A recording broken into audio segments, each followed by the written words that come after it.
Hey, it's Michael Saul with the Stock Market Trading Watch List for Friday, October 28th, 2011. Let's take a look at Thursday. What a day. Nice opening here on the S&P. I'm using the SPY because I want to show the gap. Okay, right above the 200-day moving average, and then it sold off. It didn't go this low. This is a bad tick on TradeStation. It went to, I think, 120 in the 126.50s. And you know what? Let's show a quick 5-minute chart of it. Even though I go over it in the S&P video, well, that's just the abridged version. So we'll see what the S&P 5-minute looks like. And you can see how we faded the gap, and then we found support, and then got a nice ratchet job up. And we got a little bit of a pullback here, but we wound up bouncing into the close. Still a monster day, and just, it was short at your own risk. I mean, there were scalping opportunities, but I made my money on the short side because of the fade, and then because of another little short. But that second short was a little scary, and I wound up not getting anything. The fade was okay. I did no way caught this whole thing. I don't lie like the super gurus that say they nail it or anything like that. But I posted on my blog, and I said, gap like this, these are the gaps that you look for. And yeah, okay, if I had gone long here and just, used a stop down here, which in my opinion is insane, as a very big stop, but let's say I did that, I would have made more money being long here than short. Unless, of course, probably even into the close. But whatever, it's just, if ifs and buts were candy and nuts, what a wonderful Christmas we'd have, right? So, I'm just saying that, this is, the real big hindsight bunny analysis here. But to me, a gap like this is a no-brainer to at least stalk a fade, okay? I'm not going to sit here and go, it's a no-brainer trade after the fact, like a lot of these people do. But I posted it right on my blog. This is the kind of gaps that you look for if you are a gap trader, if you are a day trader, all right? And this one happened to work out pretty nicely, okay? And this is being, talked about with the benefit of hindsight. Have we had big gaps that keep on going? I mean, I don't know about a gap this size. Maybe we have, because this is a really huge one, but we've certainly had gap ups that kept going. And, this is why you really need to have your tactics down, okay? The strategy is, hey, we have a big over-emotional gap. That's the strategy. We want to fade that gap because we want to take advantage of the emotions and see if it pull in. And now you just need the tactics on how to get in, all right? So what I did is I used a small time frame, and I bracketed a congestion, and I got in, and then it went against me a little bit, but nowhere near my stop. And then it continued to roll over. So anyway, and I'm not bragging about the day. I mean, all I did was take 2 trades the whole day, and I missed all this upside here because I had things to do. I went out and I'm searching for Halloween costumes for my kids, and it's just so freaking expensive. It's ridiculous, but that's not for this video. So I missed this whole move, and then I did a little trend fighting, and I realized, hey, you know what? Stop trend fighting, and I took a small nibble. This, in my opinion, the fade was not fighting the trend. And I know that obviously by looking at it in hindsight, you could say, well, yes, it was, but gap fades are still an effective strategy if you use the proper methods and tactics to execute them. Okay, if you just get a short at the open, which of course this would have worked if you did, but if you just get a continually short at the open, eventually your percentages are going to go down. But if you use some sort of an entry filter, an entry technique, it could really bring your percentage up. So anyway, that, in my opinion, at least. So anyway, that's that as far as the move intraday. Now, we hit the 78.6% retracement of this swing down. Now, I'm using this swing point because this was the point that preceded the big rollover in August, okay?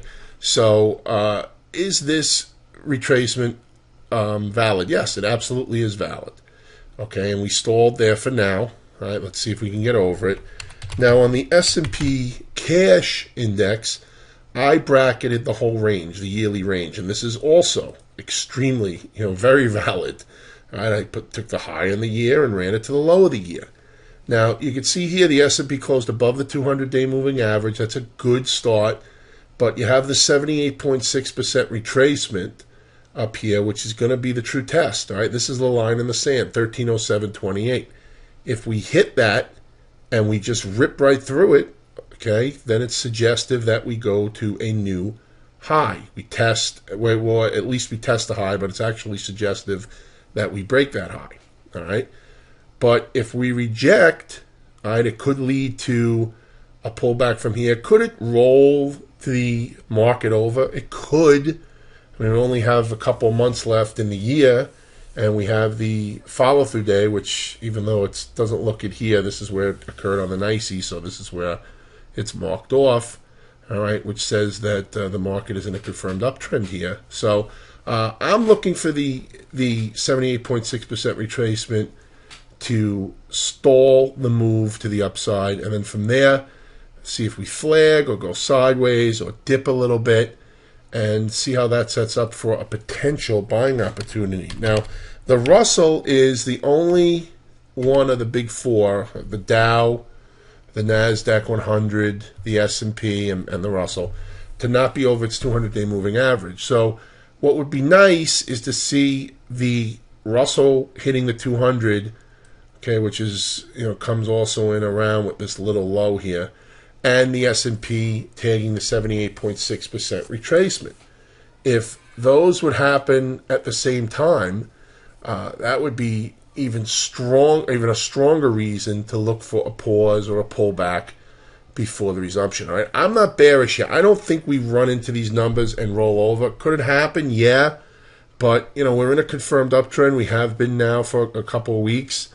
So I think that if we pause in the proper way, in other words, light volume and not crazy selling to the downside with harsh breath, I think we're going to hit new highs on the year. But I want to see the Russell get over the 200, and the S&P has to get over the 78.6% retracement. There's no ifs, ands, or buts there.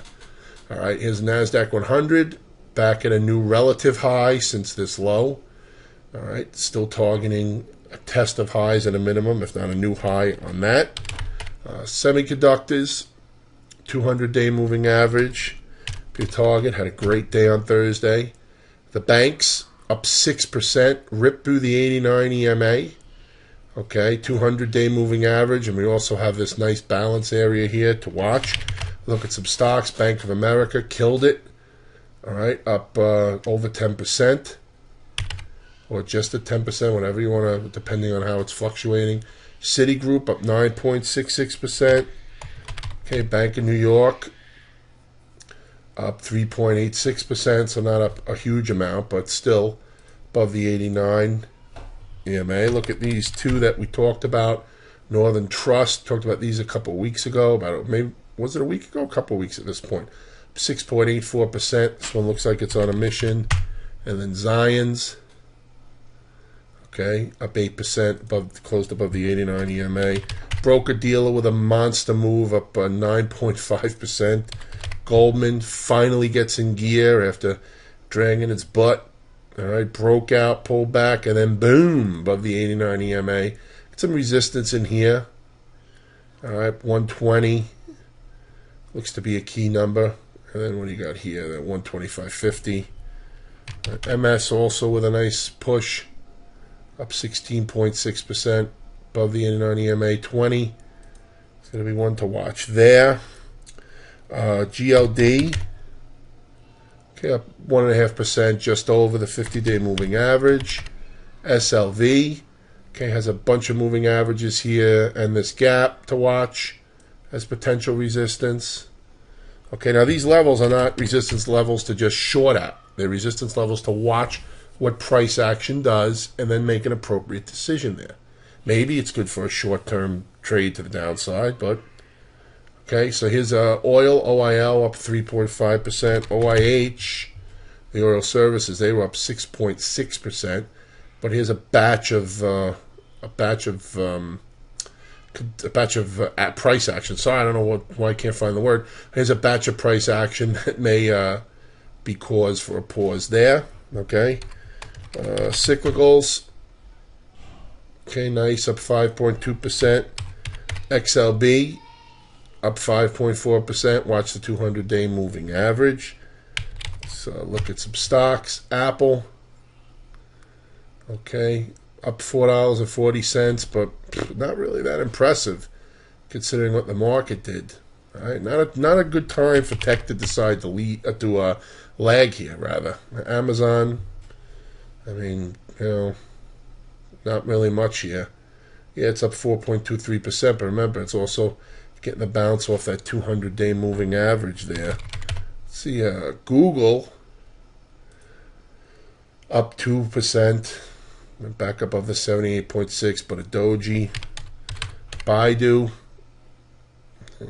up 13.5% here. I believe they had earnings after the close, up another $10. All right, so now it's going to open right into this balance area here. See if this holds as potential resistance. Cena, all right, with a consolidation here, the inside day on Thursday. So, I mean, the video is 12 minutes long here, and most of it talked about the indexes.